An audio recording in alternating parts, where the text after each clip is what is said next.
Welcome back to those that have rejoined our inaugural user conference. We rejoin with an interesting session now.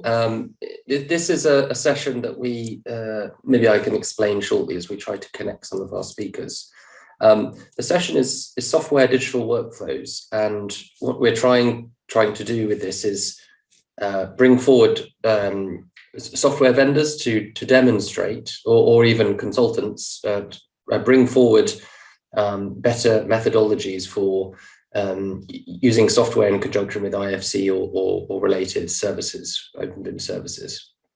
One of the hopes and aspirations of this type of session is to provide on-demand content material for people that would like to learn more about how to, let's say, use Bentley workflows and create that. But the other thing is, as shared earlier with Hans on the call as well, was that hopefully someone would put the hand up and create a user guide as well and put that on our knowledge site as well. So our user site, user.buildingsmart.org, is an area where some of these topics we'd love to develop user guides for. So that's our hope. I think, Hans, yours is your session will be connected to some user guides that you've developed and published on our site. So I think that's really good. So today we have 5 different speakers across this session, and we'll be hearing from Solibri, Bentley, Bexel,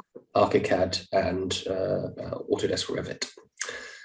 So I think Lauri, you and Pasi are now on. Let's just check your audio. Hello, can you hear me? Yep, can hear you. Perfect. So with that, I think we'll start the session and hand off over to you, please. So, small introduction. My name is Lauri Luoma. I work as a customer success manager here at Solibri. Together with me is Pasi Paasiala, who is a principal architect here at Solibri. Do you want to say hi, Pasi? Hi. Great. Let's move on. So just one slide about Solibri, for maybe most of you have already or know Solibri, or at least have heard about it. So industry leader in the quality control and quality assurance of the BIM industry. And there's few of our bigger enterprise customers, and our vision, and in numbers, few on the right side. So let's straight jump into the brief. So we will demonstrate you a bit like how the quality assurance is done with Solibri. Just a general slide regarding why is the BIM quality assurance important. Well, it of course affects in each of the basic project pillars, meaning time, scope, and money. And maybe regarding the money part, it's not just when you're doing the construction phase, but also then all the way to the facility management. So decisions made early in the already in the design phase have a huge impact in the whole cost of the building's life cycle. This is more about then during the construction phase, just to illustrate why the slogan is that we want the mistakes to be fixed as early as possible. So if we go forward in the project and we find the mistake already in the design phase, it has a small impact in the cost. If we find it in design review, it will grow production even higher. If it's installed already at the site and then we find the mistake, it has already quite a huge impact. And then, well, this does happen, but if we go to the court, of course, then the cost will be even higher. We will use this Menti just to get your input. So I guess if you can scan the code, you will find this Mentimeter, and there's some question for you to answer, and then we will share you also the results. Lauri, if you stop sharing, I can share my Menti. Perfect. I hope you managed to get the QR code. If not, you will see it also in Pasi's screen. Yes.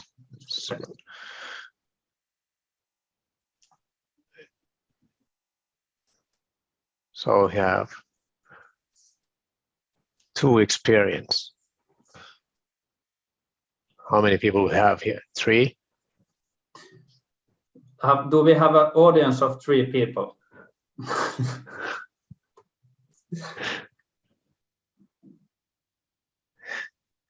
All right. Well. Okay. Perfect. So I'll stop sharing. Yeah. And let's move on to the. Yeah. All right. Let's continue a bit with the slide before going to the.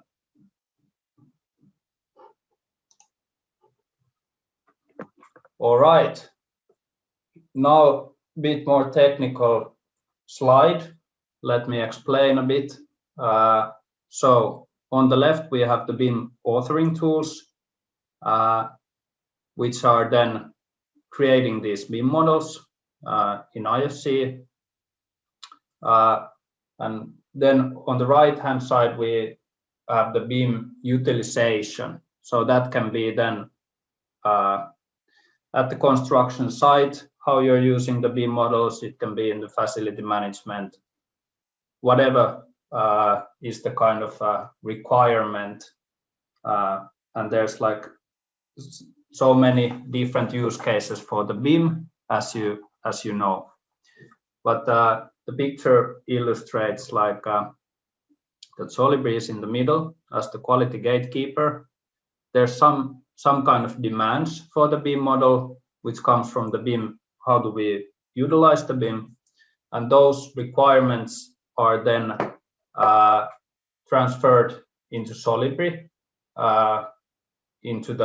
as a rule sets or classifications or information takeoff. And then we can check the models in the middle and not just deliver directly from the BIM authoring tool to the BIM utilization and then find out that, okay, this BIM model is not good quality, we can't use it for the purpose. If we go, okay, yeah. So Solibri, the workflow starts from, we get the IFC file. We can add multiple IFC files. We can federate them and visualize them. That's the basic already, that brings a lot of benefits compared to, for example, 2D, that we can have all the models in one place. After this, we can use the Solibri classifications. This is maybe a bit misleading since there's like already classifications coming from the authoring tool, but there is Solibri has its own classification function that allows us to group and visualize components in Solibri. And this becomes really effective when we can organize in a way the model components first, and then after that we feed those to the checking or the information takeoff. And these are actually the main kind of resources, so to say, in Solibri. So we have classifications, we have the checking, the rule set files, and then we have the information takeoff definition files. After this, we can use the BCF to communicate the found issues, or, well, usually issues found, but of course you can use it for any other. You can report anything BIM related with from Solibri using BCF, either through an issue management platform that is supporting the BCF API, or as a BCF file. The resources, the classification, checking, information takeoff, they can be then saved either like a company specifically or role specifically, and then you can use them again in the next project that you will get.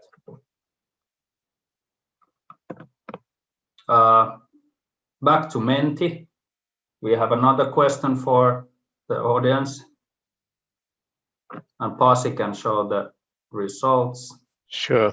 Yeah, you can stop sharing. Yeah, I'll wait just so people can scan the QR code. And 1, 2, 3. Go to the next.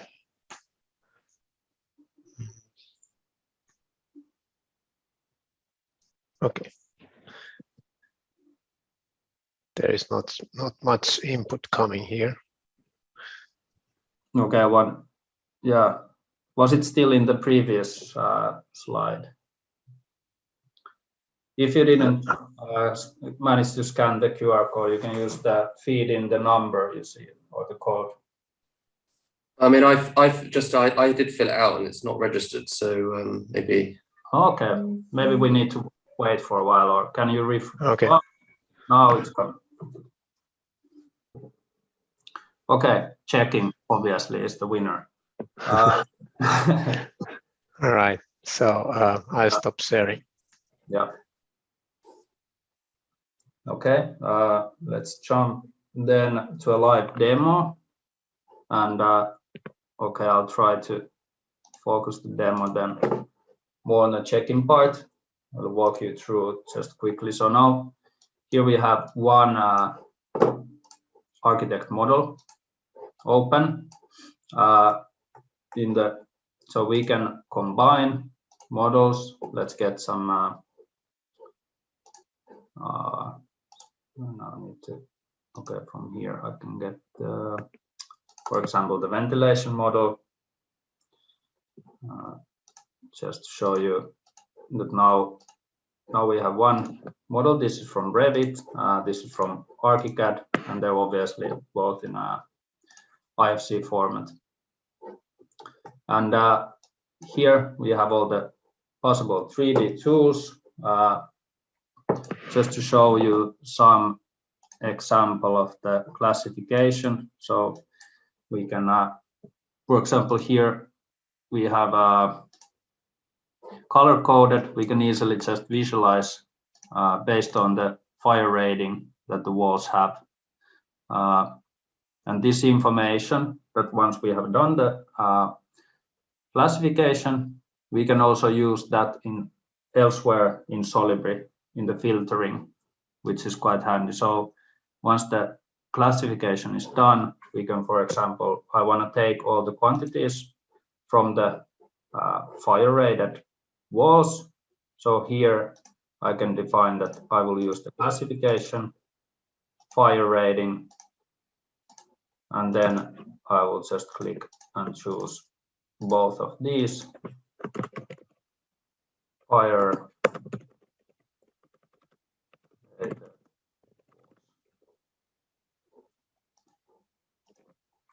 So now here we have the walls. Now we are missing the fire rating, and we can add here a new column, which we will again choose from the classification. And now we can see that the type, and we also see the fire rating. We can also adjust the color so that it's coming, the information takeoff gives the same color as the classification by changing the color column here. And this can be then, of course, reported. Okay, so let's go to the checking now, since that was it so we have like 10 minutes left? I think about, yes. Okay, yeah, so well, checking happens here under the checking layout. Maybe this is also good to maybe mention that these are the predefined layouts that we see here that comes out of the box with Solibri, but we can change the layouts, and each of the layouts are like built from these different windows that we see here, or these views. But by default, the checking functions are here under the checking layout. So the way Solibri works is you can see here that I have this role BIM coordination open. These are also like out of the box roles that we can then create our own company specific roles, and the rules can be parameterized, and you can create your own internal quality assurance process from this. But now we will just look at the like out of the box rules. So we can, with the BIM coordination, I'm getting quite like a big variety of different roles, as we expect the BIM coordinator to be really like having a federated model with all the disciplines included. And here we can bring in more rule sets. Maybe we'll just go shortly due to the like time frame here. We'll quickly go through some of the rules. So now I don't have the structural model here, so we can maybe disable these rule sets. We don't need to run them now, but we will check the MEP. Actually, this one as well, but let's check the MEP model against the architectural model.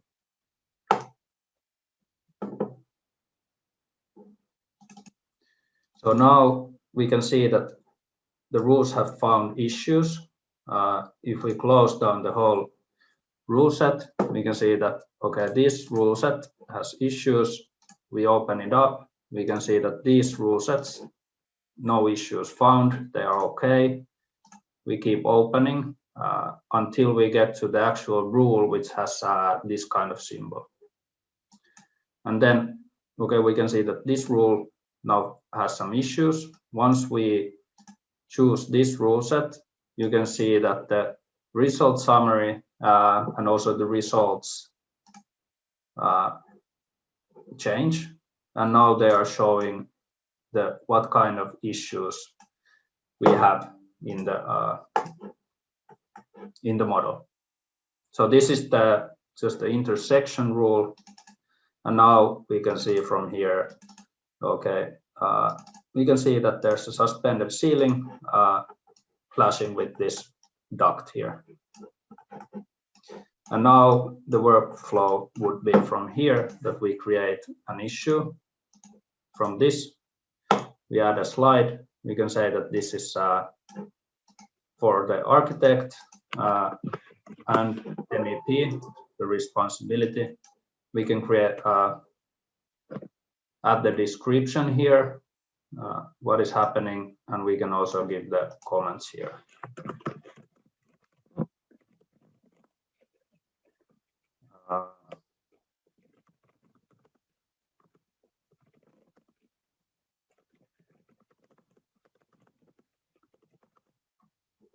Like this. And now, once we have done this, we can see that, okay, now this issue has a slide and it has a decision made here. This would be the same way we would go through all the issues. Of course, there might be some issues that we are like, we know that this doesn't, we don't need to report this, this is okay. And then we can also have the option to accept the issues here. If we want to create the slide, we can also choose that to add them from the group level, so we don't need to create from each and every one of them. So we can, for this whole wall, even though it has multiple clashes, we can add the slide from this level. After we have gone through all the found issues, we'll go to the communication, and here we can add a presentation from the checking results and give it a name. I'll just leave it now, presentation 1. And now we have all the issues here. And we can here as well fill in the metadata of the issues if we want to. You can see that there is the triangle here on the slide, which means that this actually has a linkage to the checking rules. So that allows us to, when we update the IFC file, it allows us to see that which of the issues have been resolved and which issues are no longer in the model. So we would recheck the model, we would update the model, recheck it, and then we would update presentation from results, and then we can remove the issues that are no longer there. That would be the basic workflow in Solibri. And now if we want to add, like use an issue management platform, we can use the BCF Live connector. We will just bring in the issues here, and it would automatically synchronize them to the preferred issue management platform. So currently, you can see the list of what is supported at the moment on the issue management platform side.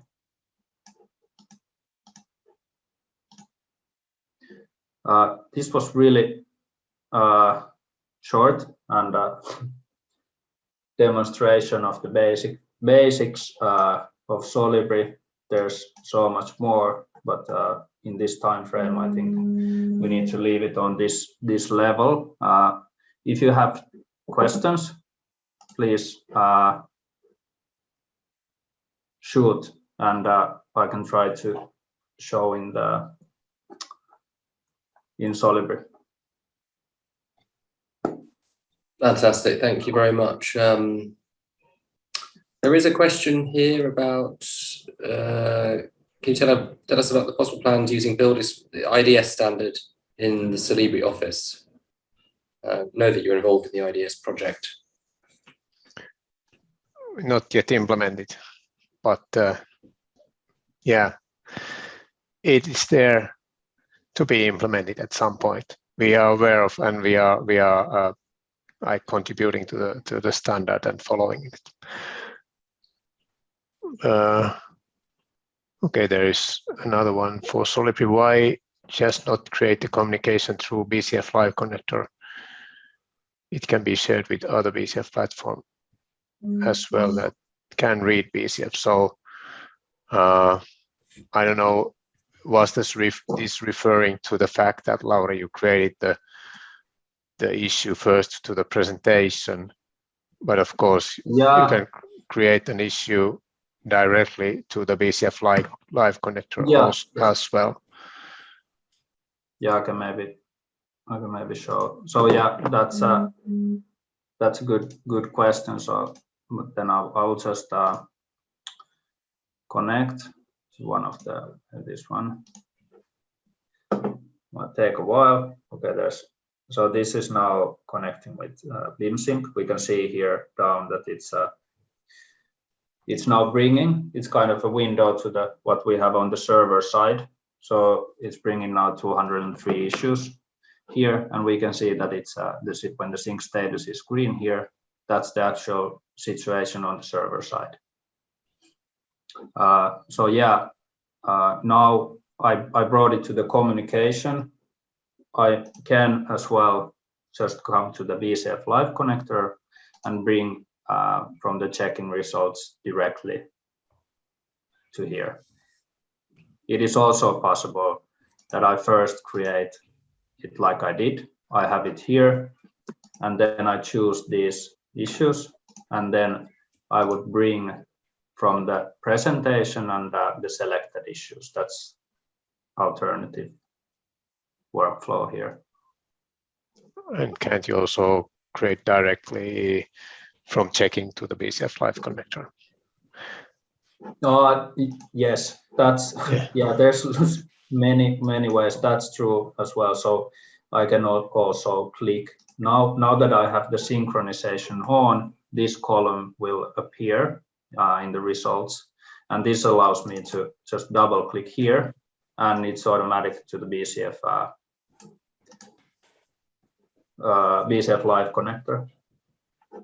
Now, if I go here, we can actually see that it's if we sort by the sync status, we can see that it's now here. The sync status is it's not yet synchronized, and this is because I haven't pressed this mark as ready button yet. So I could here now do the changes. I could maybe change the viewpoint, and then I would mark as ready, and shortly after that, it will give the sync status, and now it's synchronized. It's in BIMsync. It's available for everyone who has access to the project.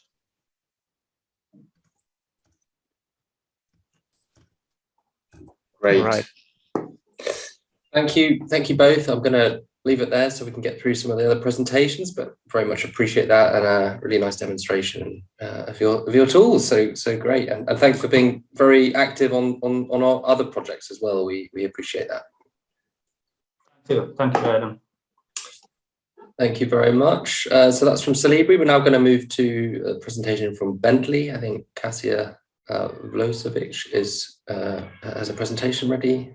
So Dan, if you could make that one available.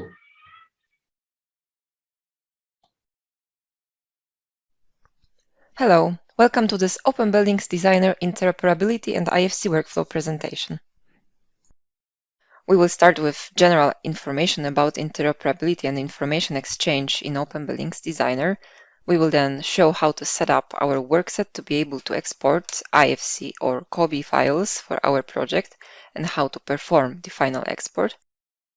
We will then show how to reference created IFC files to the master model. We will then explain what a COBie file is and again how to create it in Open Buildings Designer. Then we will show some more settings, options, and best practice tips in Open Buildings Designer. So we need to start with the main concept of interoperability and information exchange. Why we need them, what they are for. Designers of the same and different disciplines work with each other using various applications at different project stages. They collaborate in internal or external teams more and more often remotely. All this requires an effective coordination of project information. Exchanging data needs to be quick, easy, smooth, and effective to ensure the successful process of project delivery. Open Buildings Designer is developed to ensure advantages of both interoperability with external applications and information exchange within Bentley Systems software. It supports information exchange through formats such as IFC, COBie, BCF, and at the same time, it enables users to publish information in Bentley's common modeling environment and connected data environment, letting the users easily exchange project data between different disciplines applications. buildingSMART's OpenBIM encourages organizations to develop innovative applications, workflows, and processes that promote interoperability. It permits digital workflows based on formats such as IFC that are vendor neutral. Interoperability leads to better collaboration among stakeholders, enables access to the data for better management of assets, and provides a long-term strategy for built assets through accessible digital twins. While supporting interoperability, Bentley Systems also offers superior information exchange capabilities amongst its design and project delivery applications. It is possible through common modeling and connected data environments that I mentioned, and it unlocks the potential for establishing digital twins through Bentley's iModel technologies. Bentley offers common file formats for different disciplines applications and also includes the capability to read and write information to many other formats.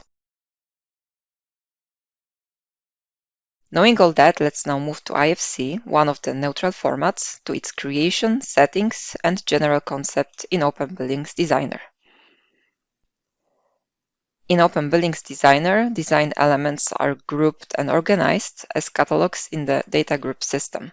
For example, the catalog type door is a library of various types of doors used in the project. And every individual door element is called a data group item. When exported as an IFC file, the data group catalog type is mapped to its respective IFC class entity. The catalog type door will be exported as IFC door objects.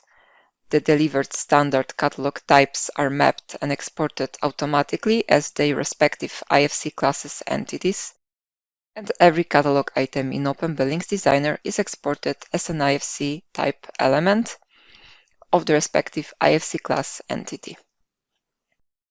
Users can also easily create custom mappings for their custom objects. It was important to understand this main concept of how Open Buildings elements get assigned to IFC, and now let us see how to enable our project to export IFC and COBI files. Every workset consists of project folder and a configuration file with the same name. In the configuration file, we can find IFC dataset extension section with the IFC workset variable that can be edited. If we change its value from 0 to 1, an additional IFC folder will be created and IFC property set definitions will be available for the elements. I will show you how to enable IFC settings and later how to perform the IFC export using a project of a train station. We can quickly get to the project folder by right-clicking on our file inside the application and selecting Open Folder in File Explorer. We will go 2 levels up to the Workset folder. In the Workset folder, apart from all the individual Workset subfolders, we also have the configuration files. I will open our train station project configuration file and scroll down to the very bottom. Here we can find the information regarding IFC workset variable and its value. We will change this value from 0 to 1, enabling the IFC extension inside the project. I will then save the changes and close the file.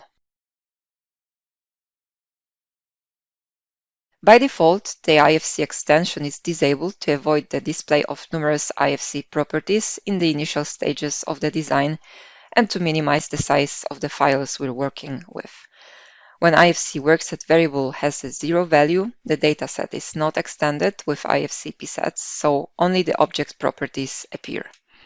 Besides, a warning message is provided in the IFC export dialog to inform us that the dataset has not been extended, so we would produce an IFC with missing data. When IFC workset is set to a value of 1, the dataset is extended with IFC property sets, and IFC property sets appear attached to the elements, and with some of the properties filled automatically based on the standard settings. When IFC workset is set to value of 2, the dataset is extended with IFC property sets plus all the standard COBI properties.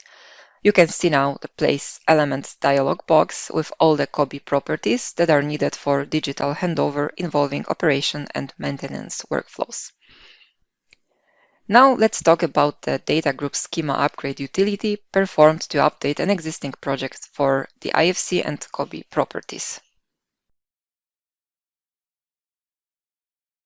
I will open the master model of the train station, which contains referenced discipline working models. From the File tab, we can get to Utilities, and here we choose the Upgrade button. A new dialog will appear where we activate the process by clicking on the Upgrade All References button.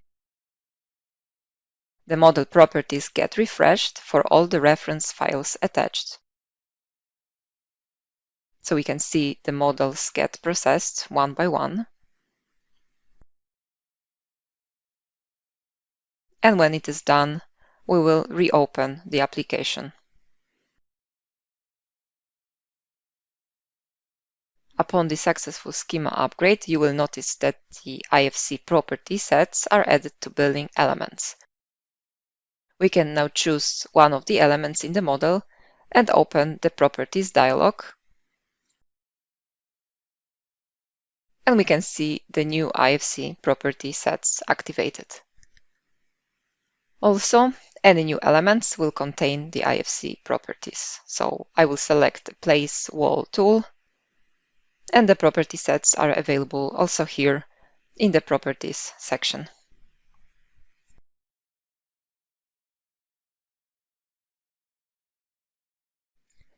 When the workset is extended with IFC properties and enabled for the export, we can now see available settings for the final export. The final IFC export is performed by opening the IFC export dialog from the Backstage and then Exchange File Types tab. This dialog contains some setting options. It allows you to choose the required model view definition or the version of the IFC file to be exported. It also provides the option to map custom libraries and assign the floor levels.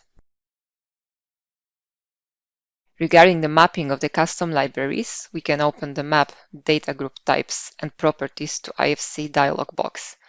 Custom data group types used in the project are displayed on the left side and can be mapped to the required IFC entity type from the lists on the right side. To map the custom properties to IFC properties, we need to select the Property Mapping tab, then select the catalog type from the drop-down and map the standard IFC properties with the custom data group properties. The mapping setting can be saved for the workset, so all the designers will have access to it. If the first level IFC mapping for data group system is not suitable, we can perform the secondary mapping using the family and parts.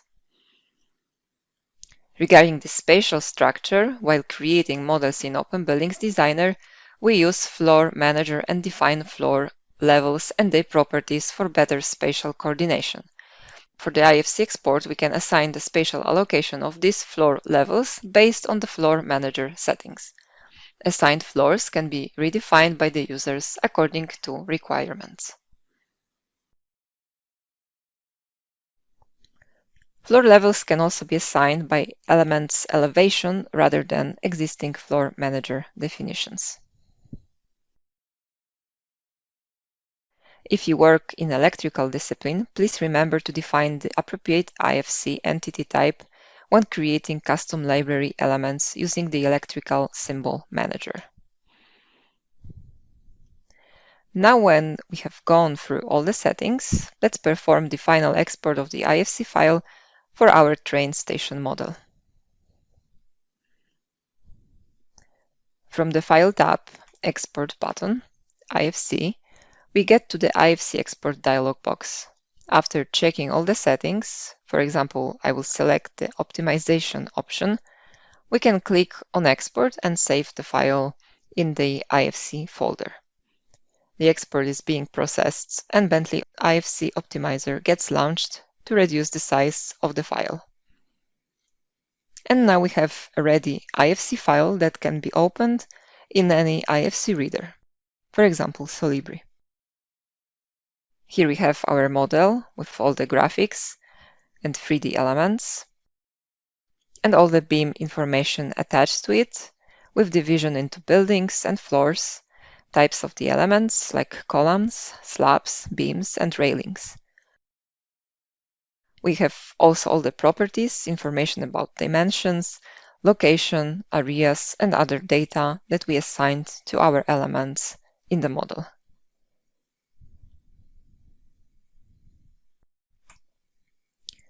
Let's talk about the situation when other design team is sending us an IFC file covering other discipline for the same project. How can we use this received IFC file? In Open Buildings Designer, users can directly open IFC files and use the import option to bring the IFC elements to the design. But in a rapidly changing design environment, direct import may not be the best practice. We recommend to attach IFC files as references to our design models for better project coordination. We can then view all the intelligence embedded in the IFC files, its 3D geometry, and the associated information. Drawings and reports can be generated based on this information. I will now reference into my train station master model an IFC file with complete mechanical model that I received from an external HVAC designer. In the References dialog box, I will attach Station HVAC IFC file. I can add a logical name or description and confirm the placement. I will then switch off the display of other referenced models to see the HVAC elements better. Here is the model. When I hover over it, I can see the information that it is an IFC model attached. Then in the File Explorer, in Items section, I can see the list of all the items used by the mechanical designer. I can expand the list, select single elements, and see how they get highlighted in the model, like these centric reducers.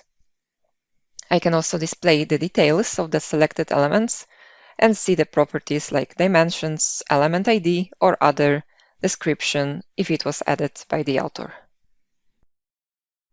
IFC files can also be referenced through an iTwin.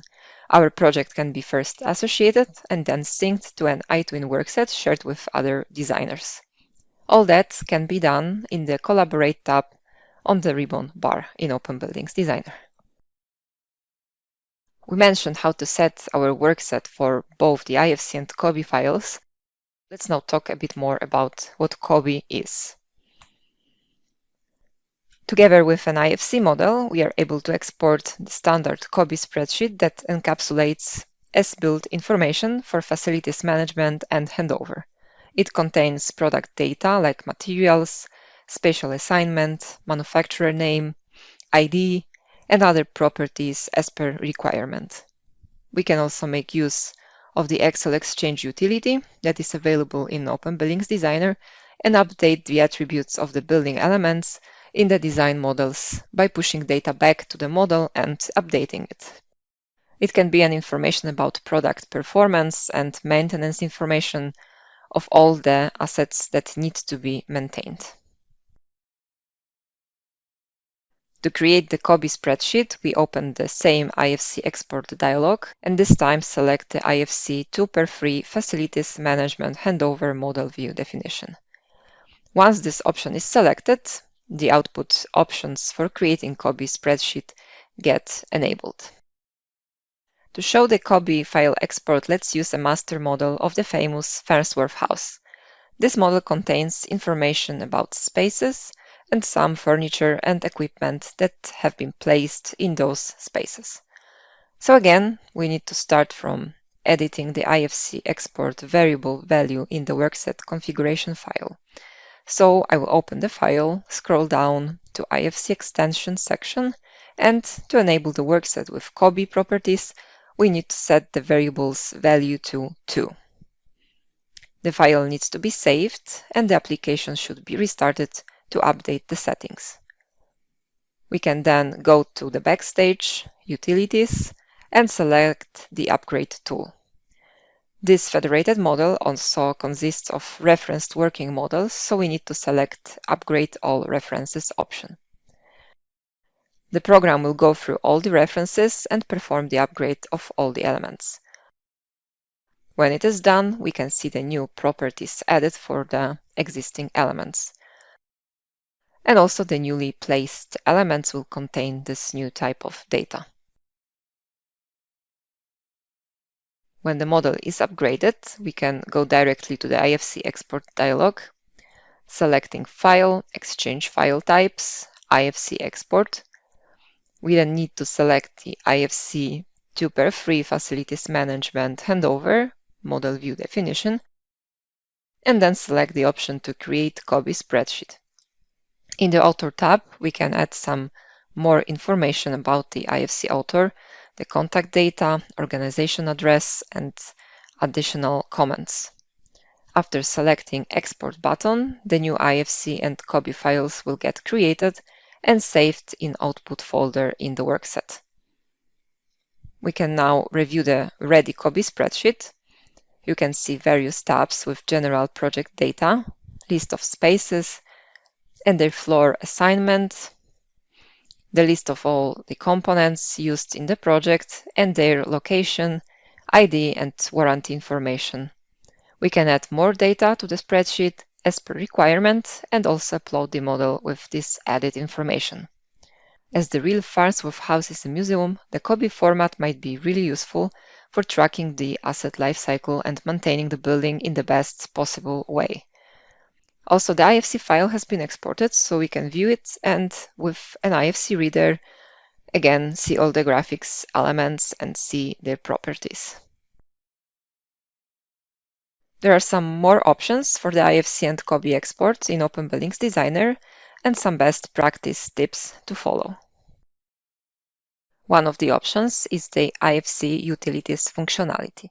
First option it offers is the IFC Transformation utility. It helps to create COBie spreadsheets from an existing IFC file. You can select a COBie template spreadsheet and also select IFC entities that should be excluded from the spreadsheet. The second tool is IFC Optimization utility, used to optimize and to reduce the IFC file size based on user-defined compression settings. This option can be selected in the IFC Export dialog. The last option, IFC Log Viewer utility, is used to view the log file information saved every time during the export of the IFC files. You can check there the potential warnings and errors in the export process. Apart from the standard settings, IFC export can also be customized with configuration variables. And there are some useful tips to ensure your correct IFC file export workflow. So the first tip is that it is always recommended to keep all the elements in the model within the solid working area for better accuracy and efficiency. And it applies for both the design workflow and also for the IFC export workflows. So you can make use of the solid working area display tool to verify if your building elements are within the safe boundary limits. Before exporting to IFC, we need to ensure that all the building elements have the correct data group catalog or family and part information attached. Elements without this information may be exported as building proxy elements with limited attributes. Turning off the global display of elements will eliminate them from the IFC export. So if you want to exclude certain elements from the export, this might be the fastest way. Another method for excluding elements from the export is making a selection set. Only selected elements will be exported to the IFC files. If none of the elements are selected, all the objects will get exported. If you use a clip volume tool, please remember that they are not exported with the models to IFC files. The exported model will appear without any section as a wall thing. To apply such section clips, you can use sectioning clips available in the IFC viewers. Thank you for your attention, and please do not hesitate to ask any questions during the Q&A at the end of the session.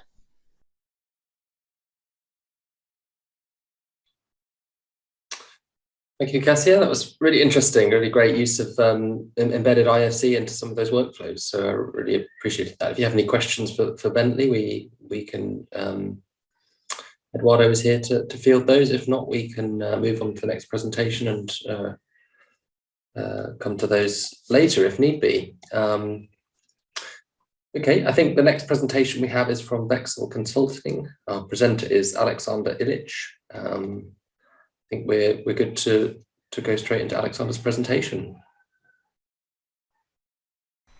Hello everyone, my name is Aleksandar Ilic. I'm a senior BIM manager and product specialist at Bexel Consulting Company. And today I will try to give you an insight about integrated BIM workflows and IFC-based workflows within Bexel Manager application. At the beginning, just a few words about our company. We are software vendors and a construction consultants company with years of experience within both developing the software and offering construction consultants. We're offering a range of BIM products from Bexel Manager, Bexel Portfolio Manager, Bexel Viewer, and we are a multinational member of buildingSMART International. Our clients are well-known construction companies around the world. Our software user interface is localized in 12 languages with 3 more languages in preparation. We're proud to say that when we analyze the structure of the projects where our software products are used and the structure of the stakeholders that are using our software solutions, we can see a big diversity. That means that our software solution is well tailored for different needs of different users within the industry.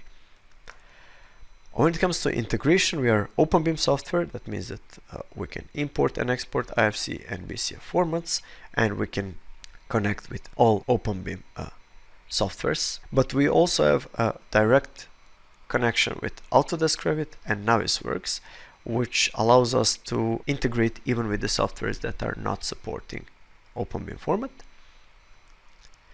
Today we will see the integrated BIM workflow, which will cover the use of Bexel Manager application, Bexel Viewer, and Bexel Portfolio Manager application.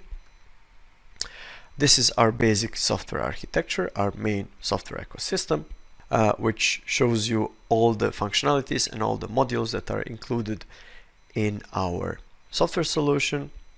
It is showing the relationship with other OpenBIM platforms and other open formats as well.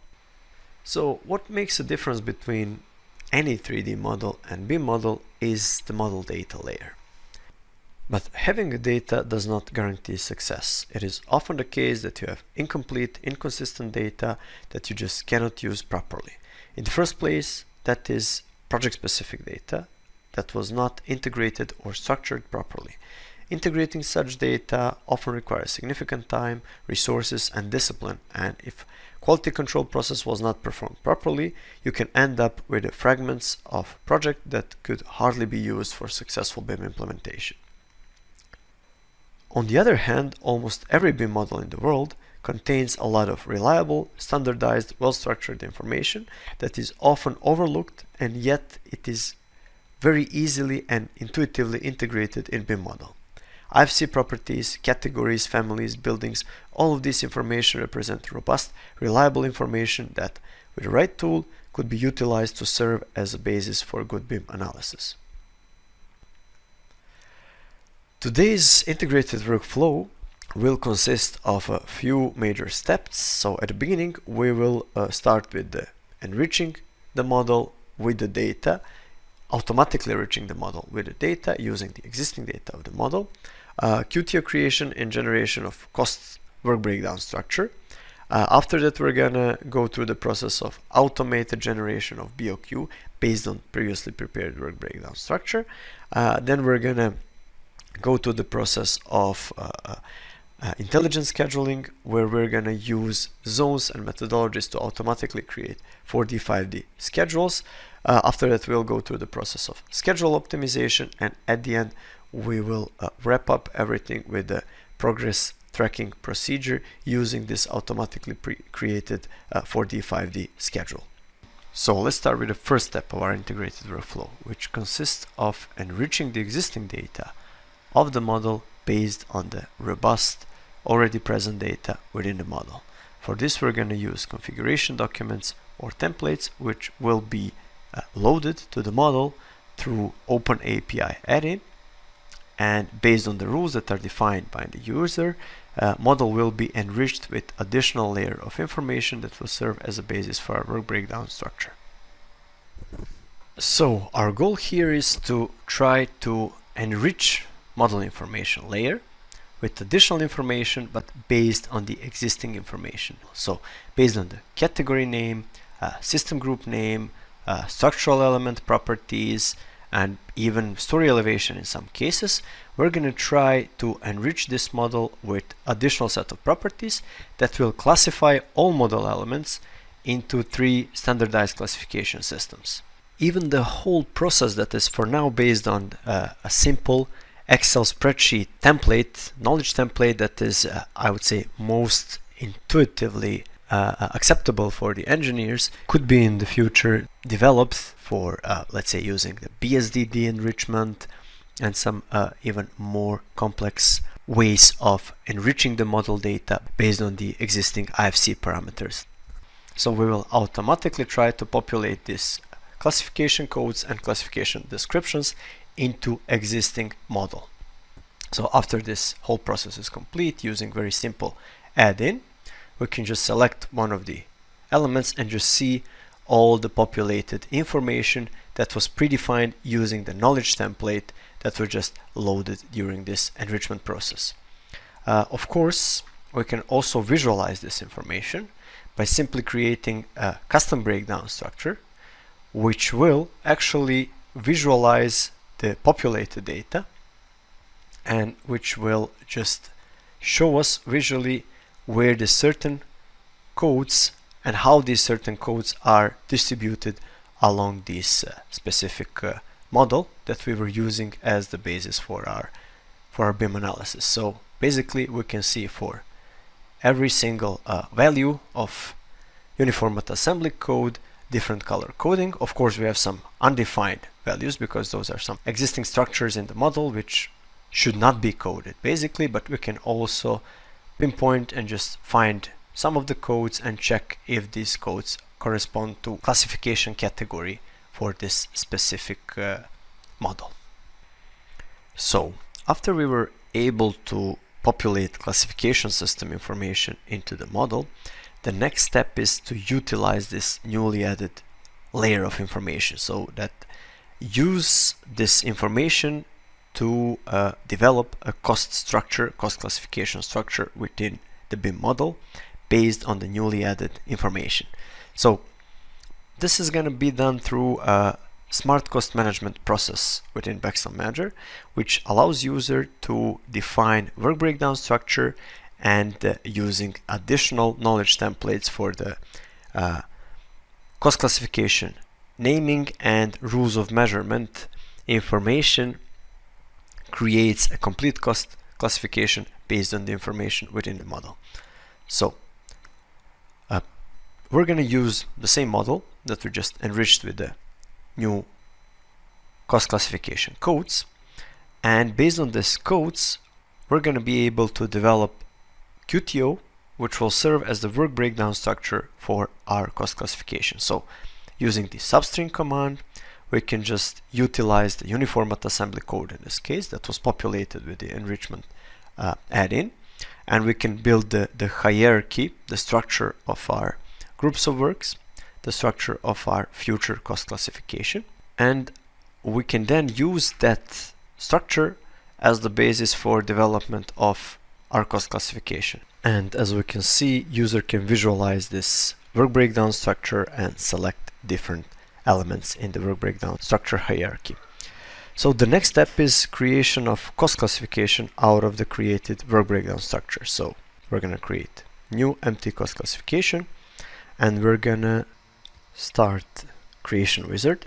So right now we're going to just choose the QTO that was created for work breakdown structure for our future classification. Then we have ability to choose the coding system for our new cost classification. We're going to again utilize the information that was enriched at the beginning with our add-in. We can choose the coding on the cost item level. We can choose classification naming, and we can choose a template for this. in this template that is based in your template directory on your computer, or in the future in the form of the cloud-based knowledge database, you're going to be able to specify the naming and description for your coding system, and you can always use it during the creation of a cost classification. You can choose the cost item name, in this case from the quantity takeoff or the work breakdowns directly, and user is able to specify rules of measurement directly from the QTO that served as a work breakdown structure, or again from the template that is placed in the knowledge base. In this template, again in a very simple way, you can predefine based on which parameters, so let's say IFC parameters or category or structural element property.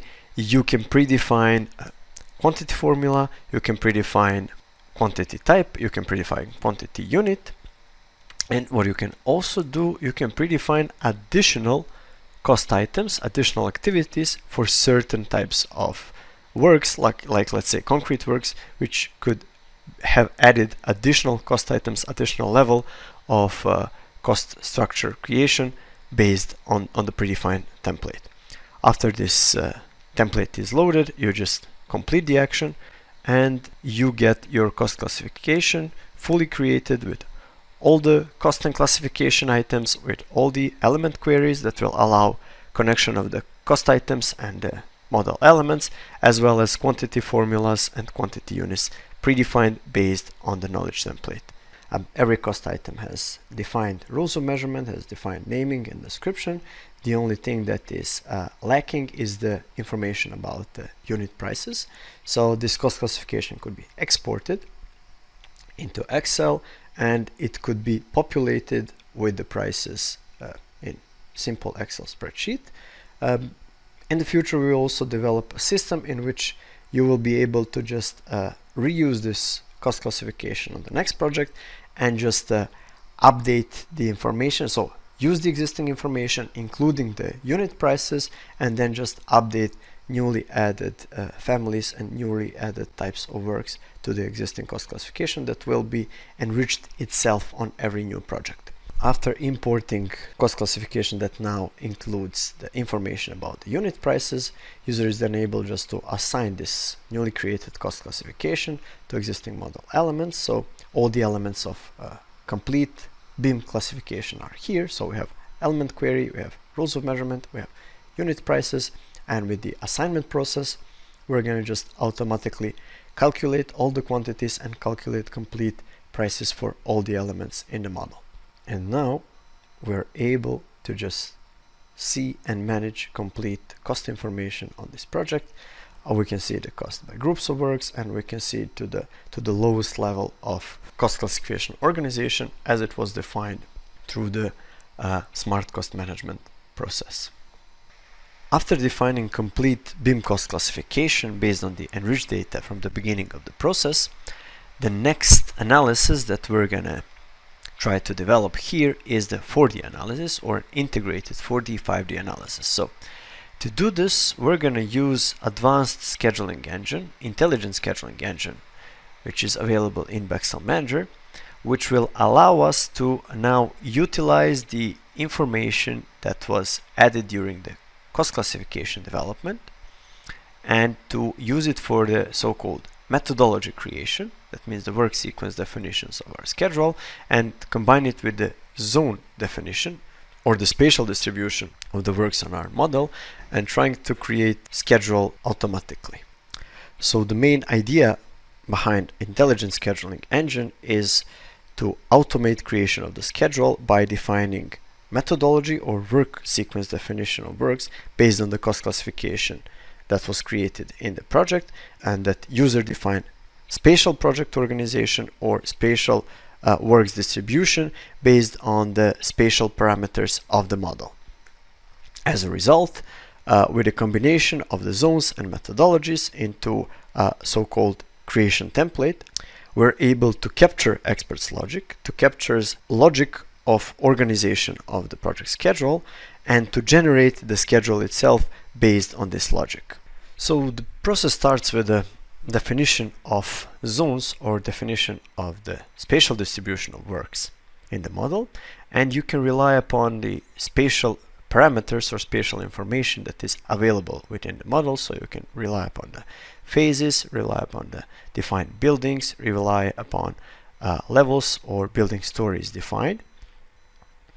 And using Bexel Manager, user is able to define relationships between those spatial attributes, between those spatial parameters of the model, by simply going to the zone editor and defining so-called zone nodes and defining relationships between different zones. So we can define relationships between buildings, relationships between phases of the project, as well as relationships between vertical spatial elements or vertical spatial distribution on this project or project stories. And on the other hand, within methodology editor, user is able to define a work sequence organization based on the newly created cost classification. So in this case, user is able to just refer to the groups of works within cost classification and to define relationships between those groups of works, so defining the type of the relationship and defining basically the work sequence between different groups of works within project classification.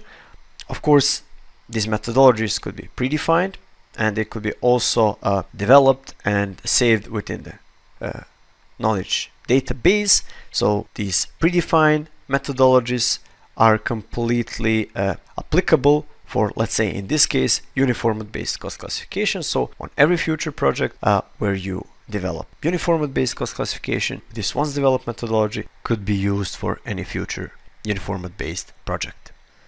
So whether you're using your own developed methodology or a predefined methodology from the knowledge template that you're just applying to this project and to this standardized cost classification, you're able to define a creation template which will combine methodologies and zones developed from your project and available from your knowledge base.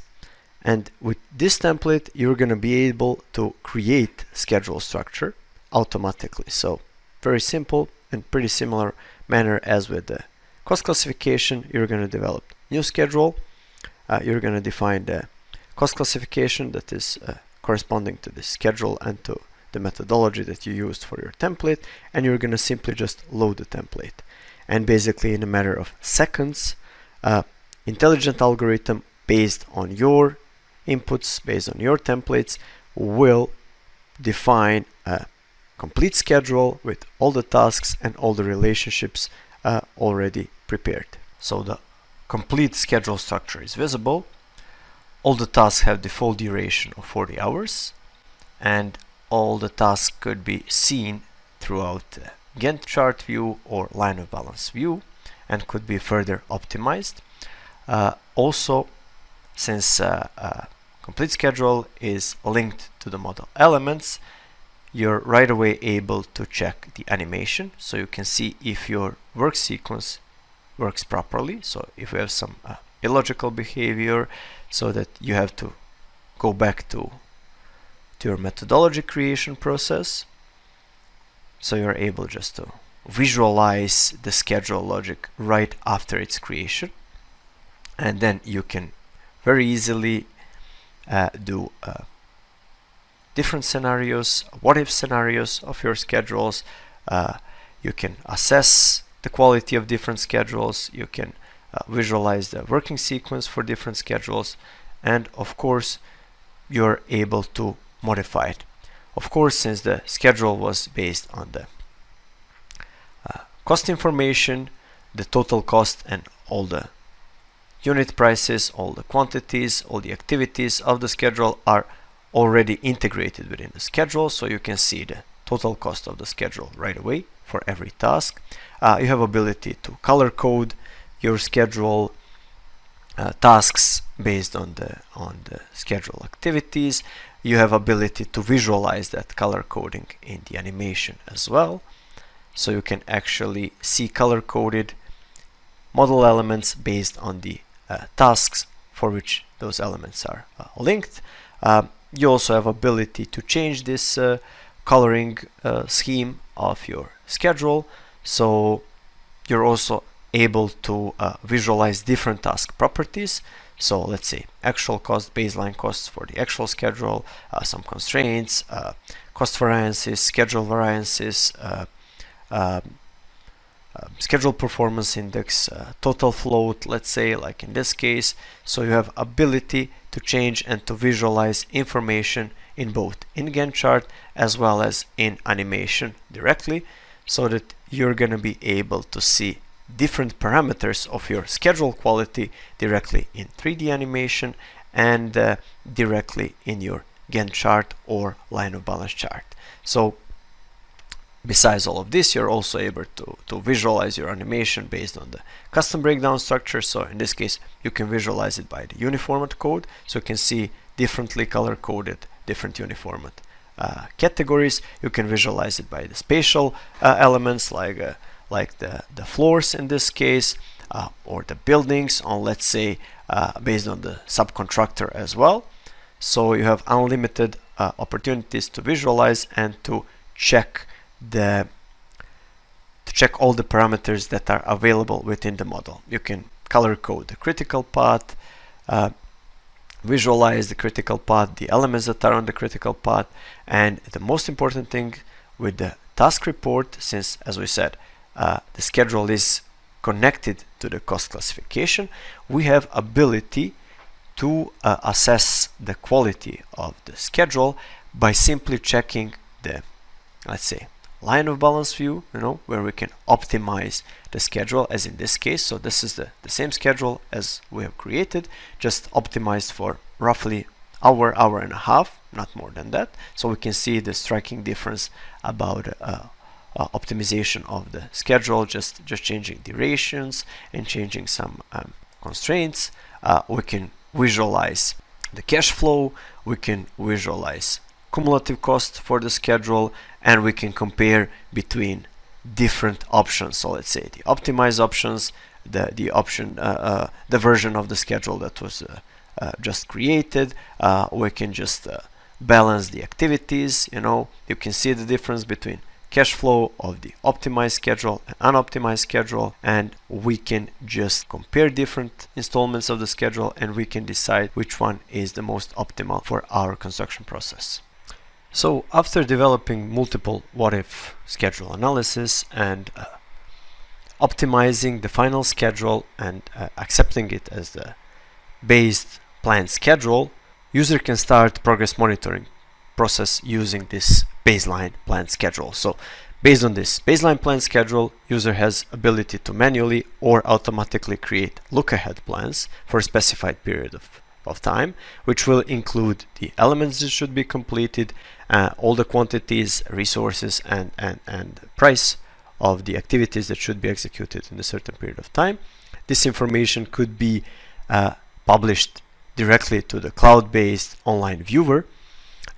Using this application, construction team on site has ability to access this information through a mobile device like a tablet, let's say, to open it, to see it, and to update this information with the actual information, with the actual executed elements.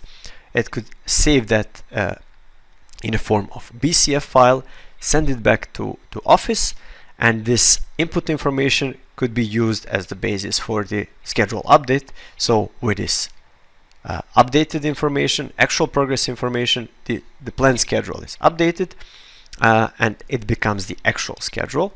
Of course, 4D, 5D simulation is updated, the earned value analysis, the actual cost, the actual quantities, everything is updated according to the actual data from construction site.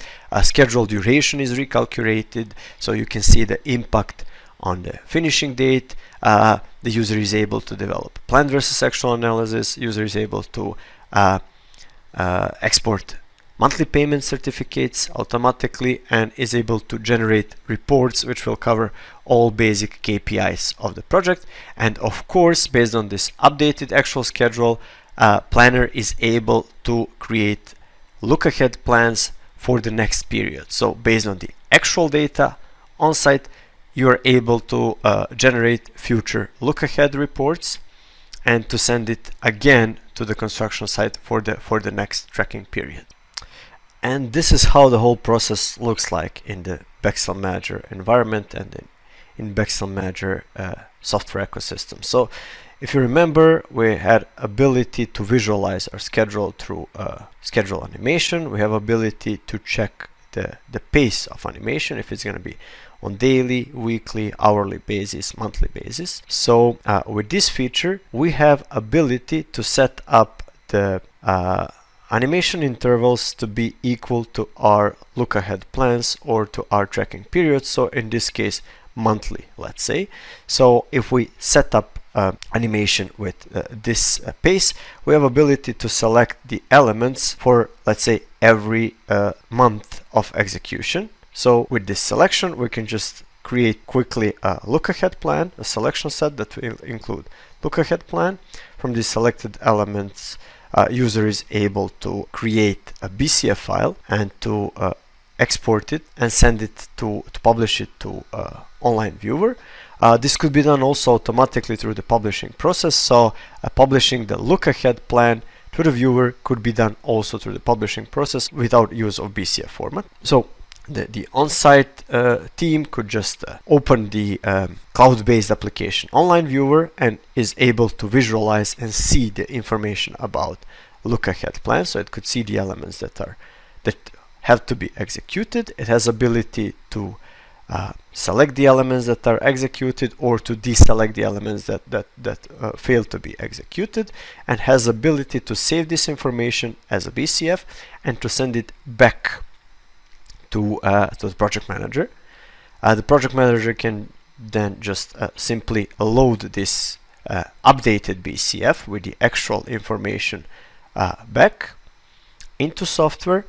It can simply open it, in the same way as it was done in the viewer. It could create a selection set out of this information and just mark it as an actual progress for a certain period of time. In this particular case, it's 1 month. And after that, it can just create a copy of the actual schedule, because you can have incremental copies for every progress, or just use one copy as an actual schedule. User has ability to just specify the range or the period of time of tracking, and just simply select the elements that were executed from selection sets, update the last entered date, and all the information in the actual schedule are updated. After that, user has ability to right away compare the actual schedule with the baseline schedule to see for every task the difference in the time of execution, and to see right away the impact on the completion date of the project. It has ability to check the line of balance schedule to see how it impacted the line of balance. It has ability to check cash flow, cumulative costs, planned versus actual analysis. It could check the resources. It could check the quantities of executed works during the certain period of time, the cost of executed works, and it also has ability to export payment certificates and to export Power BI reports, which will include all basic key project indicators, all put in the Power BI dashboard, standardized Power BI dashboards.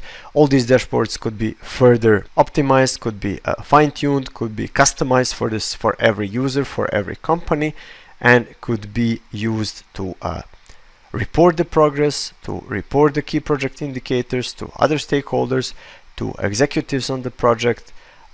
All these information and dashboards include some really important information like cost performance indicators, schedule performance indicators.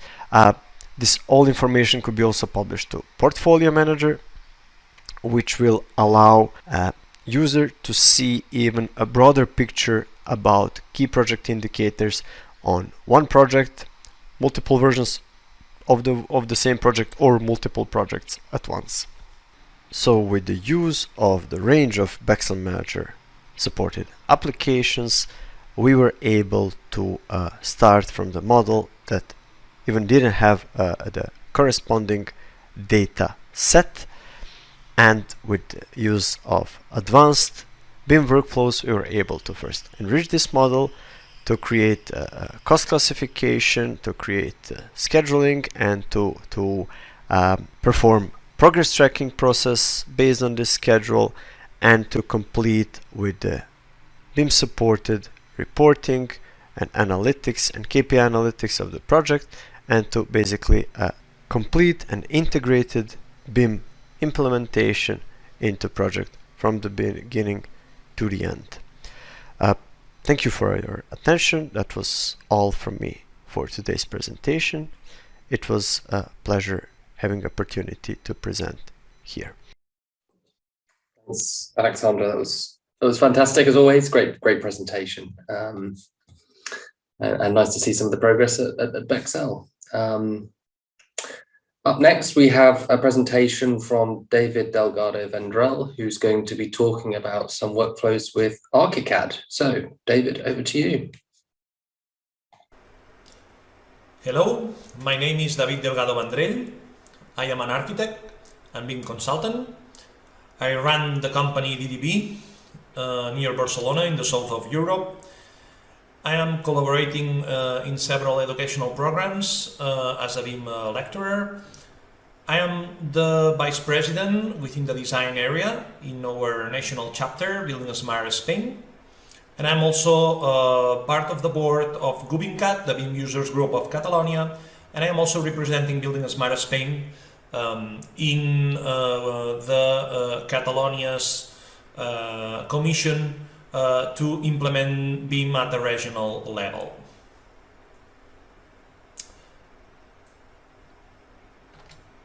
Today I'm gonna show you how to get the most out of this BIM authoring tool called Graphics of Archicad when we have as a goal the delivery of information models based in the IFC schema.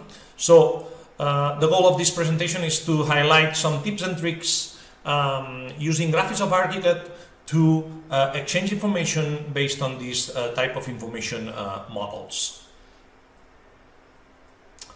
The workflow that we are currently using when we are producing this type of information models is the called reference models, in which we first of all we define in our BIM execution plan different BIM uses, right? And each of those uses establish the goal of our information model production, which in this case will be made from Graphics of Archicad. So we will use the reference model strategy to create those models. We will transfer that data to other stakeholders, and depending on which is our quality management framework, we could also use the standard BCF for the issue tracking and finishing this cycle requesting for a change to the authors of those models. So this is the typical reference model within the OpenBIM framework. So in Archicad we have what we call translators. When we start preparing our activity, our production activity, we configure our templates, and we have two types of translators for import and export. We have some predefined ones coming from different BIM authoring environments, but we can also create our own customized ones in which we can define which version of the schema, the model build definition that we want to use, and we can also customize our own model build definition, defining different settings, as we will see during the next slides. One of the first things that we need to take into account when we are exchanging information based on a file-based exchange is the name of our files, right? So we will probably have our required protocols, some of them standard ones, some others company-based ones. No matter which is that naming convention protocol, we can, in Archicad, apply it using a quite useful and interesting feature which is called Publisher, in which we can proceed creating a batch publication. So which means that especially it's quite useful with large deliverable packages. You can create previously your file set, establishing the different naming convention rules, and you can create the name of your files before exporting them. Another quite interesting feature is the IFC preview feature, which in Archicad is called IFC Project Manager. So, which means that you can save a lot of time because you are able to see how your IFC model will look before exporting it. And as you probably know, some of the IFC export times are quite large, depending on several reasons, but usually are quite long, so which means that it will save us a lot of time in our production activity. Another important step when we are creating and exchanging information based on in IFC, it's about the location of our modeled objects, right? And in this case, probably a building. What we suggest within Archicad, as others are doing, is to create an object. So we need a shape representation of a particular object.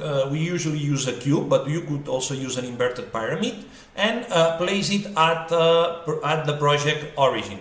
Also, we suggest you to classify it as a geospatial element, and also you can use a more granular way of identifying that object in the IFC schema, which is establishing user-defined as one of the enumeration options in the predefined attribute, and also then establishing the object type value as, for example, a geospatial control point. This is a quite good way to define that object. Another important object, in this case it's an object coming from the Archicad library. It's called the survey point. This object will export the coordinates, the customized ones, depending on if you are georeferencing or establishing some other customized coordinates within your model. You will be able to export that data in your IFC. So you should know that in order to do that, you have to define in your export translator this feature called Archicad survey point position, which means that then you will export your model using also this survey point object. Another important part when we, especially at the very beginning of our modeling activity, it's defining the stories, the different levels of our building, right? So it's quite important that when we are establishing the names of each of those stories, ultimately what we are doing is defining the value of an important attribute of this class IFC building story. So, which means that depending on which are our information requirements in our BIM execution plan, we will have to deliver our models defining the name of those levels. And when we are doing it within Graphics of Archicad, what we are doing is establishing the name of our IFC building user. This is quite important. And here, just as an additional information, please take a look on this interesting discussion within the forums of buildingSMART International, in which there is a quite deep and interesting discussion about this attribute, the attribute elevation, IFC building story. So please take a look. Also here, and for me, this is one of the most important, one of the parts in which any modeler or technician that is producing IFC files from IFC Archicad should take care the most is about beam classification systems. Beam classification systems in Archicad are the core or the key stone when especially we are creating IFC models. In this case, you should know that you can import several international standardized beam classification systems using XML files that are stored in a Graphisoft web portal. You can import them within the Graphisoft Archicad, and then you can proceed to multi-classify your objects. So, which means that we can use each of those classification systems as the key of different scenarios that are aligned to our different beam uses. And remember that in our Open Beam workflow, we first of all define our goals. So we define our beam uses, and we are creating our models according to those users, right? So each of those scenarios could be aligned to those uses, which means that we can create different IFC based models using different classification systems. So we will apply a different classification mapping rule to each of our IFC experts according to those different beam uses. So in other words, what we will get is different IFC models in which same objects could be mapped as different IFC entities using different enumerations from the predefined type attribute, and of course applying different customized property sets, and also using internal Archicad ones to be mapped as values for the standardized schema ones. Okay. So this is a very important core feature that you should explore, and we suggest you to go through. And also based on that, of course, when we are creating those objects and we are mapping them into some IFC entities and using a classification system as the keystone to those mappings, here I want to show you one example. Imagine that we are modeling a building, normal building model in which there are different urban elements, and you know that urban elements are out of the building domain, and for example IFC 2x3 2x3 does not cover urban domain. So which means that if we are modeling, for example, a sidewalk, we should create beam classification item for the sidewalk as a urban paving, and then we would use the classification mapping rule that we can do in Archicad and map those modeled elements to a class. In this case, we like to map it because it's out of the building domain as an IFC building element proxy, and then applying predefined type enumeration, user-defined, and also as the IFC schema already prescribes, defining sidewalk as the value of the attribute object type.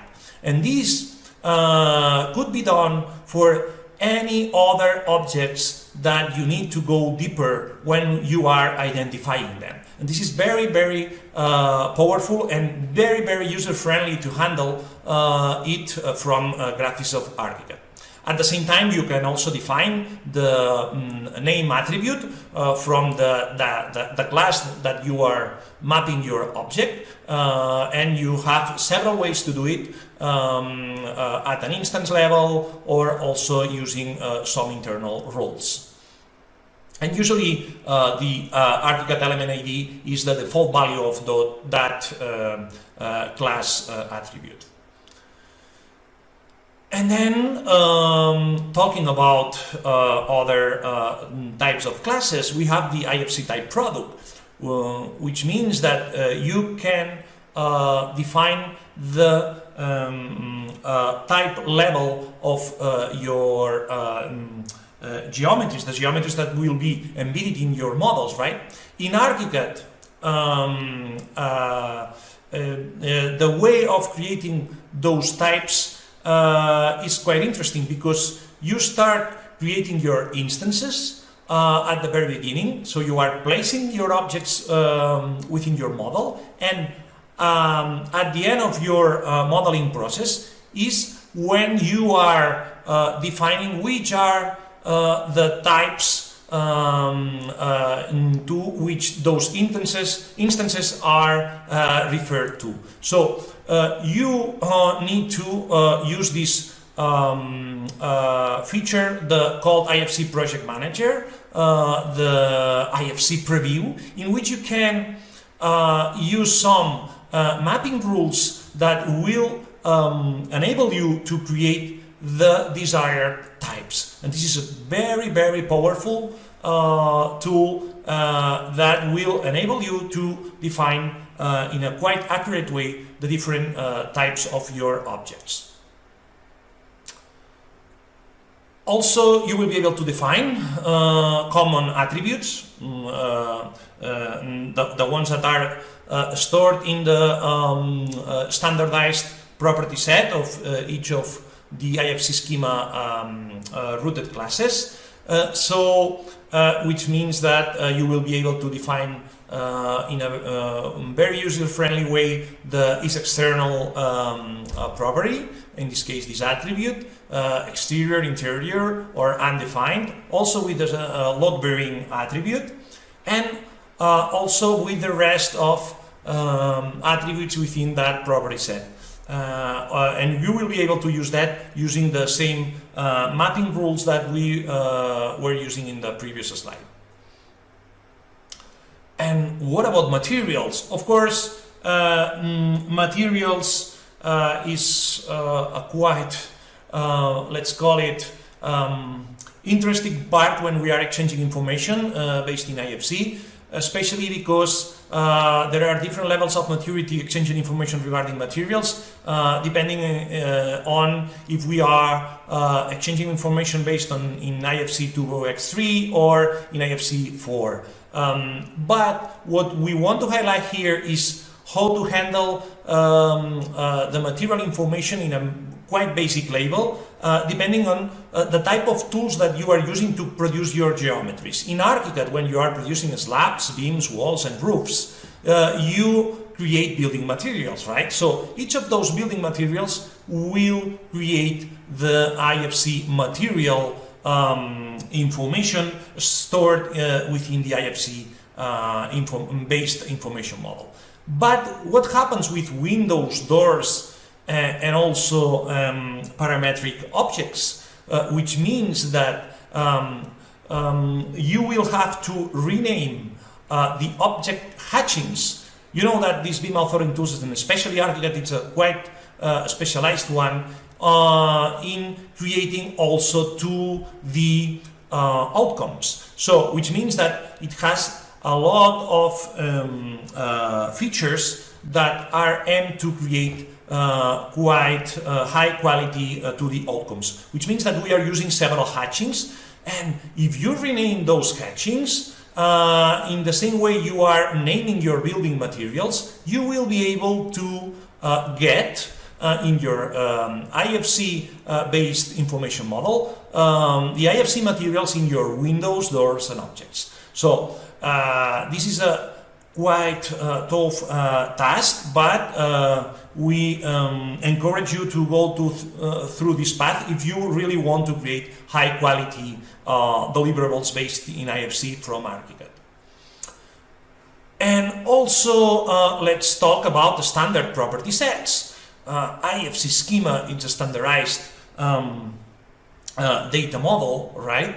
And there's a bunch of standard property sets that most of the times are underused. So in Archicad, you can preview most of those property sets, the standardized ones, and you can predefine which are the values of each of those properties stored within each of those property sets, standardized ones. And you can also combine the custom internal property sets using a tool to use expressions, formulas, to create the naming conventions of each of the values that you want to map to each of those properties. This is a very, very powerful feature, and you can check all of that before exporting your IFC. So this is awesome. So we encourage you to use this IFC project manager and these mapping rules to achieve that. And of course, if you can do it with the standard property sets, you can also do it with your custom property sets, the ones that are required by your client, your BIM execution plan, or even your own internal company-based requirements, right? So you can define here with this feature called Property Manager different properties, and you can use the, as we mentioned, expression-based values, and you can, again, the classification keystone in Archicad, we can map to the different objects, the different geometries that we have included in our model, the different property sets using the classification items as our mapping driver, okay? This is very, very powerful. And also, what about other ways of delivering information within our IFC models? What about assignments? What about IFC group? We can create IFC groups. We can group elements according to different needs. In this case, what we are usually doing is use the name attribute from this IFC group instance, and we are applying a unique reference number. This is quite useful, especially for operations and maintenance purposes, but you can use it for any other type of purposes too. So from graphics of Archicad, you can create IFC groups, and you can also create, of course, some of the special structures within the IFC schema, and one of the most granular ones are the spaces, but also grouping spaces as zones, right? So first of all, with the spaces, you can also use solid element operations to modify the shape of those spaces, and you can also even export these spaces, including the elements that are contained within those spatial structures, and also defining the space boundaries using this class IFC rel space boundary at the second level, which will enable you to make differences between the different materials within one single element, and also providing you information about the different other spaces that are at the other side of the surrounding elements. This is very, very powerful. And also creating different zones, so grouping these elements, the different IFC spaces, and you will use also that IFC preview feature called IFC Project Manager, in which you will be able to, using the drag and drop action, including here the different IFC spaces, and also enriching the data that you need, also the different property sets that the standardized ones that belong to the IFC zone class. The same for IFC system, and this is quite powerful as well, because in Archicad you can define your own standardized map systems when you are modeling facilities, and you here have a way to automatize the creation of different IFC systems using this button here, and you will take your own map systems and you will transfer them as an IFC system, and then you can also customize them, adding additional elements, additional objects using the drag and drop action here. So this is very user-friendly, a user-friendly feature within Archicad.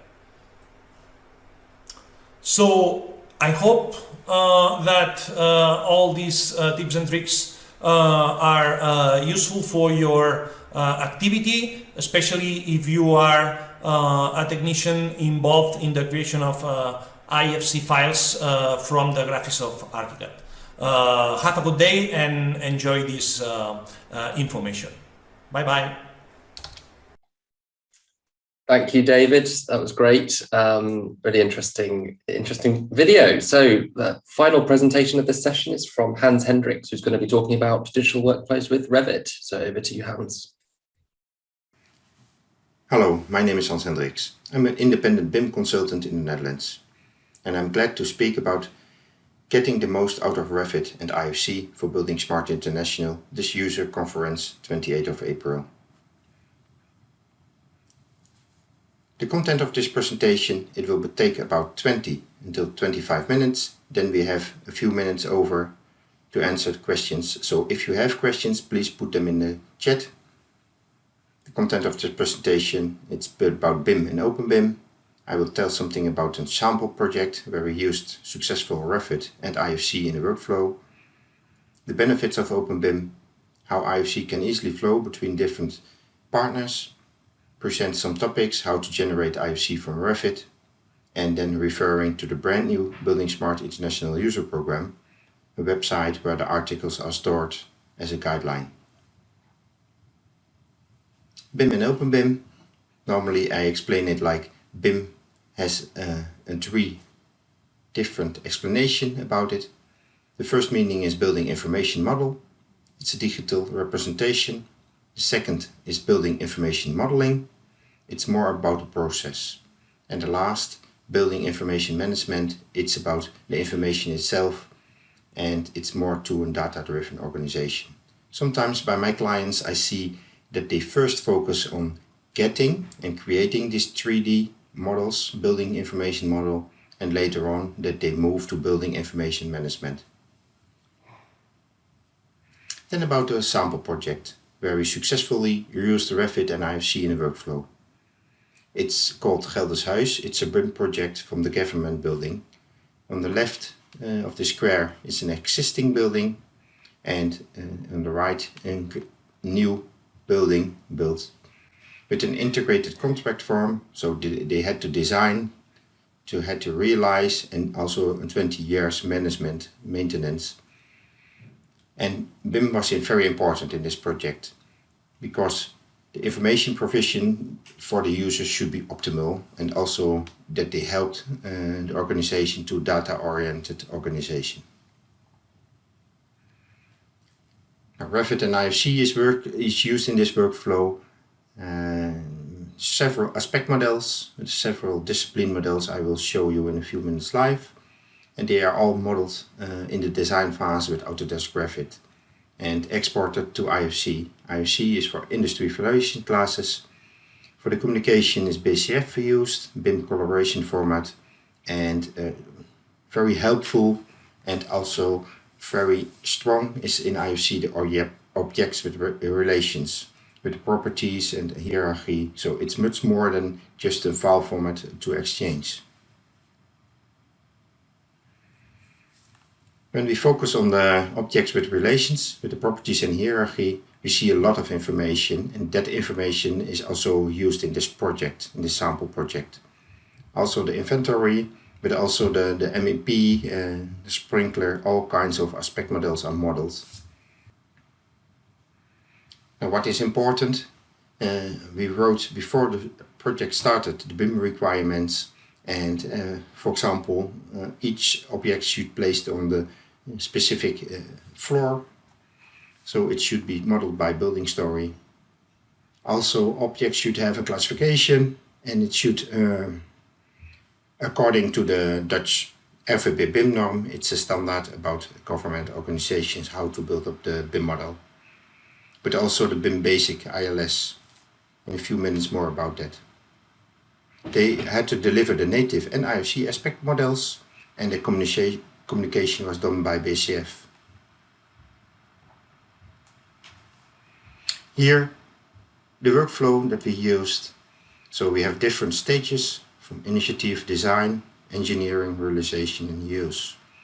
And there's a big challenge already in the design phase to exchange all the information between an architect and a static engineer and an MP, etc.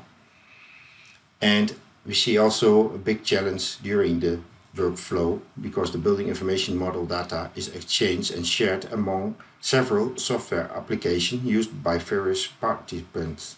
So a steel factory is using the specific software for the production.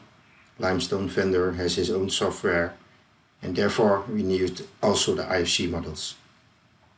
Now, as lessons learned for this BIM project, this collaborate and coordinate is very useful to have IFC and BCF.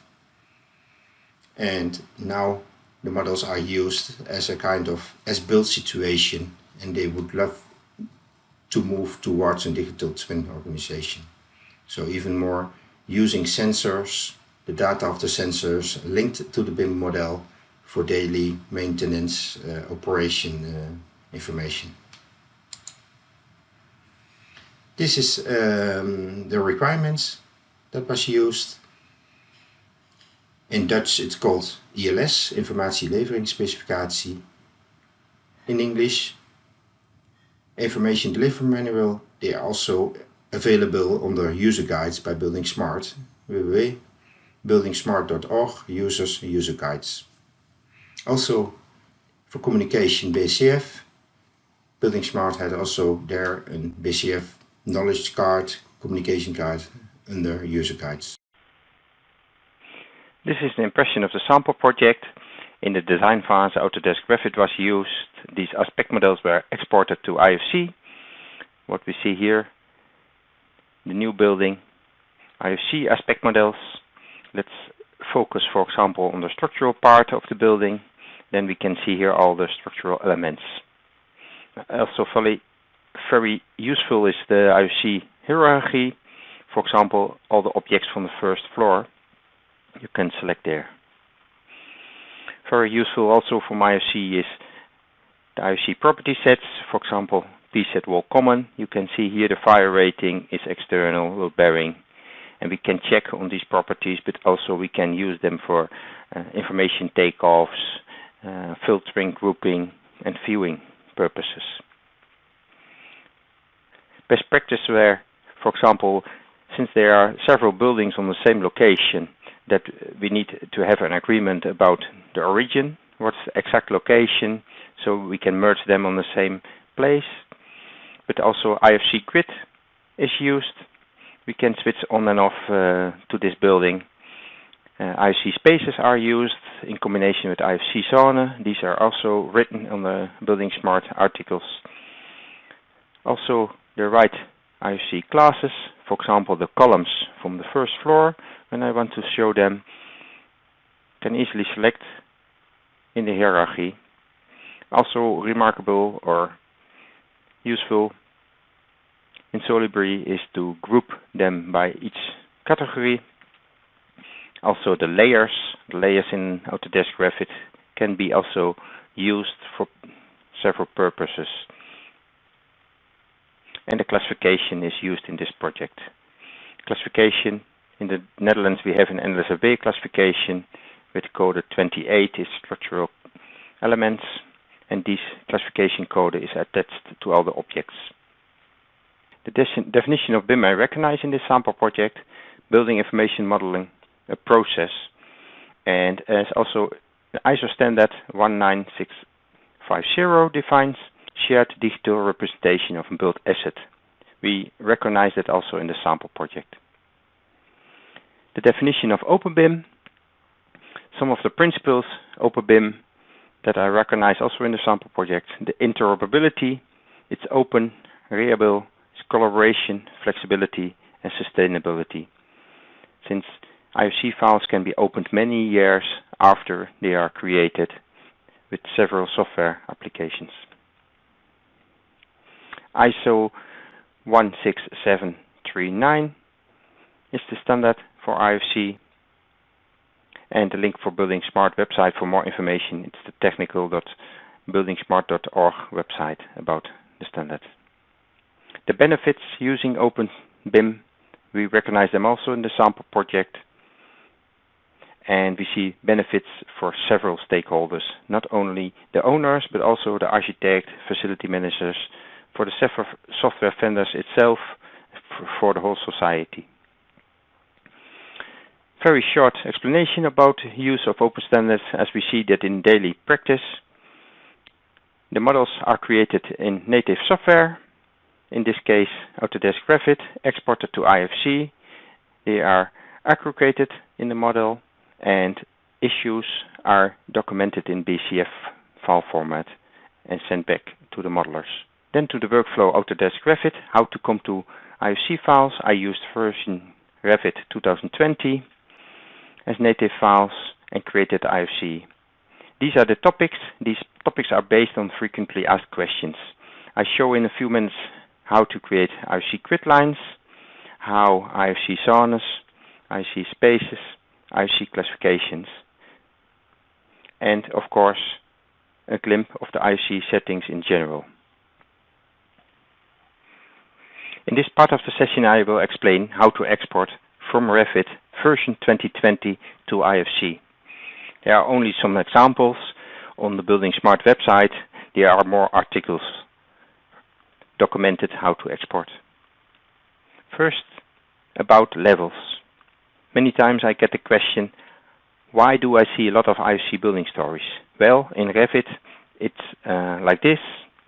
If there is a level you can select, you can see by properties building story. If this is on, it will be an IFC building story, but you can also unselect it. For example, this is a dummy level, so I can unselect this as a building story. Second thing is about how to classify objects. There are several ways to make in Revit an IFC classification reference. Let's assume I want it as assembly code. I select the wall. In this case, there is already a code, but you can manually create one. You can go to Manage, Additional Settings, and you can choose which assembly code file will be used, since there are several classification systems. In the Netherlands, we use normally NLSFB classification reference, but it can be also OmniClass. So let's assume this model should be classified like OmniClass. You can choose this as a settings file. Edit type, assembly code. Here you can select it. A pop-up will be there, and you can say, for example, this is a wood frame structural walls. As soon as you select this, automatically an assembly code will be filled in also. I click Apply, and now these walls from these types are automatically classified with this OmniClass code. Then something else I want to explain. It's about grouping. In IFC you have also IFC assembly. This is already assembled, but in Revit you can pick one, choose here create a group or create an assembly. You can fill a name, and then use edit assembly to add more objects. I create now 3 objects in this assembly. I will finish this, and just in a few minutes you will see in the IFC export that this will be an assembly. Also, as example, space, I go to level 1, floor plan. I created already a room, and this room you can give some properties. The name I filled in as office room. You can put in some comments, which department, and the number, and these are important ones for IFC also. Also, I created here zone on the buildingSMART website. In the article IFC zone, it's documented how to create these zones, but you can see here some example values that will also show up in the IFC file. Then about the grid lines. Let's assume we have several grid lines. Normally they are not displayed when I make an export to IFC. As explanation, go to export, go all the way to options, IFC options, and there is a Revit category mapped to an IFC class name. You can browse the group grids,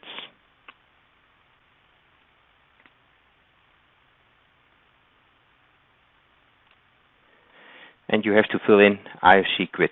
Normally it's filled with not exported, but if you put in there IFC grid, the grids are also included in the IFC grid lines. Let's switch back to 3D, since there are multiple options also exporting to IFC.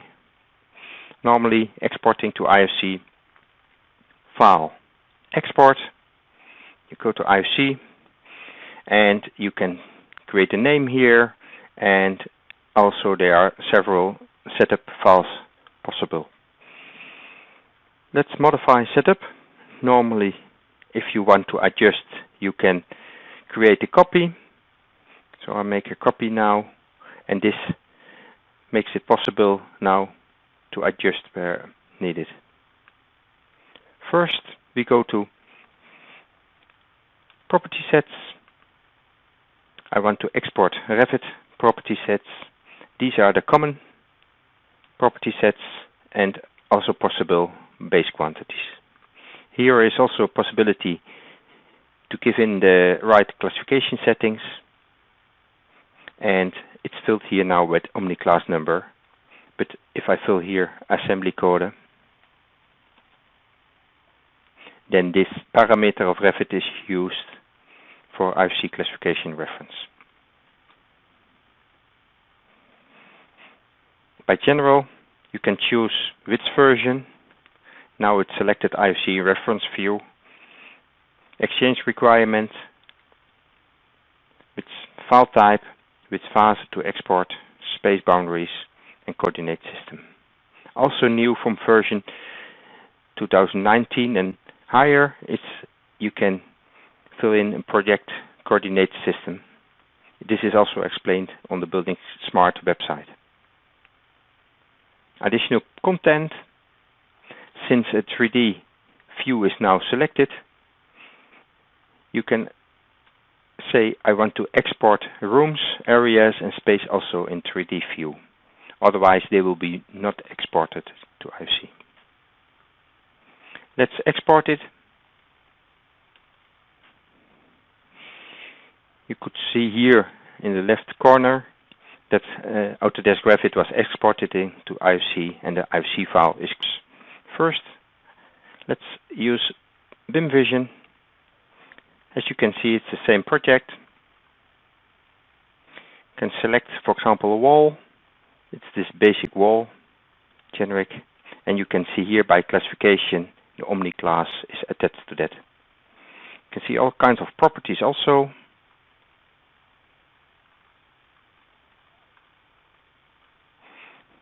Since they are Revit parameters, also the assembly code, the assembly description, but also the buildingSMART official P-sets, for example, this wall common.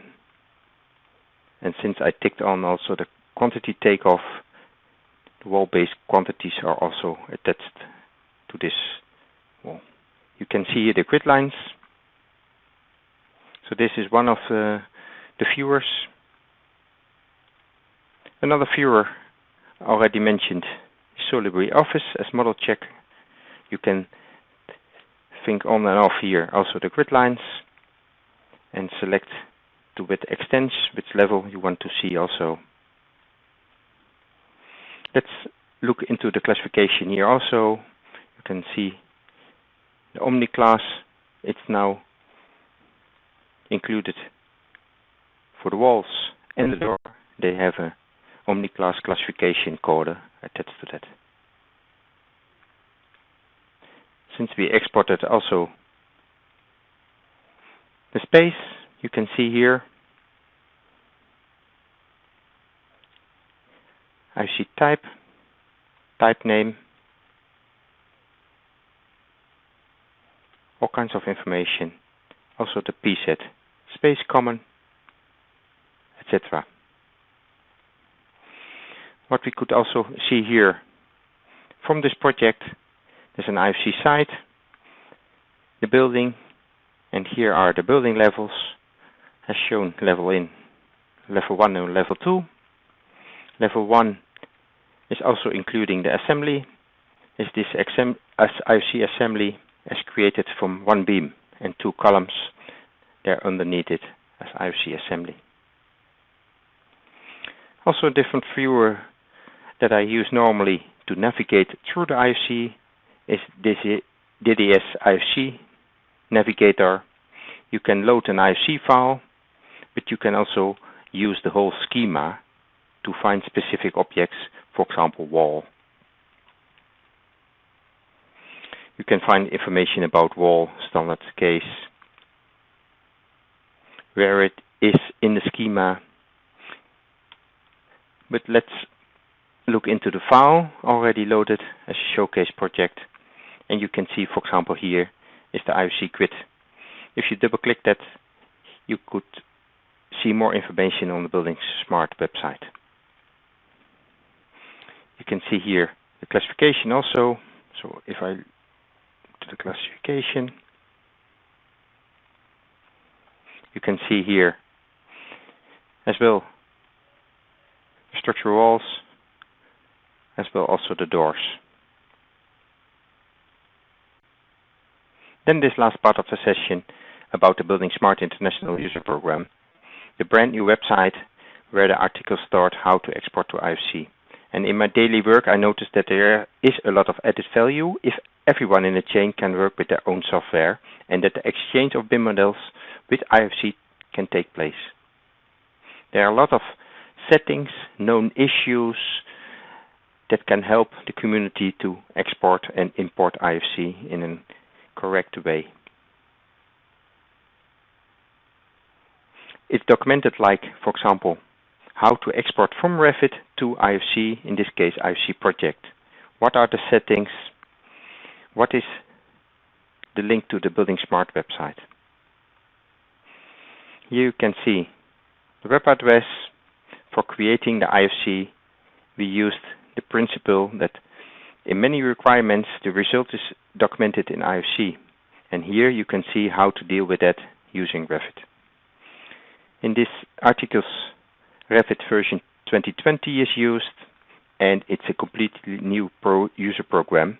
We will also create more instructions in the near future. So please feel free to give feedback or let us know which topics we should post more. Thanks for your attention, Hans. Thanks, Hans, and I really appreciate the contributions to the knowledge base site that we've been talking about today. So please do go and give him some thumbs up or thumbs down, whatever you preference. But we prefer the thumbs up. I haven't seen too many questions coming in, so we may just wrap this session up a bit early today to give some time back. We will be rejoining in 45 minutes. for the BSDD workshop. We'll hear from Michelangelo Cianciulli from ACCA and Leon van Berlo. And yeah, with that, I'd like to thank our speakers very much for their contributions. It's great content for us to be able to put on various websites. And yeah, thanks to all our speakers and to our attendees. And we look forward to welcoming you on the next session. So thank you all very much.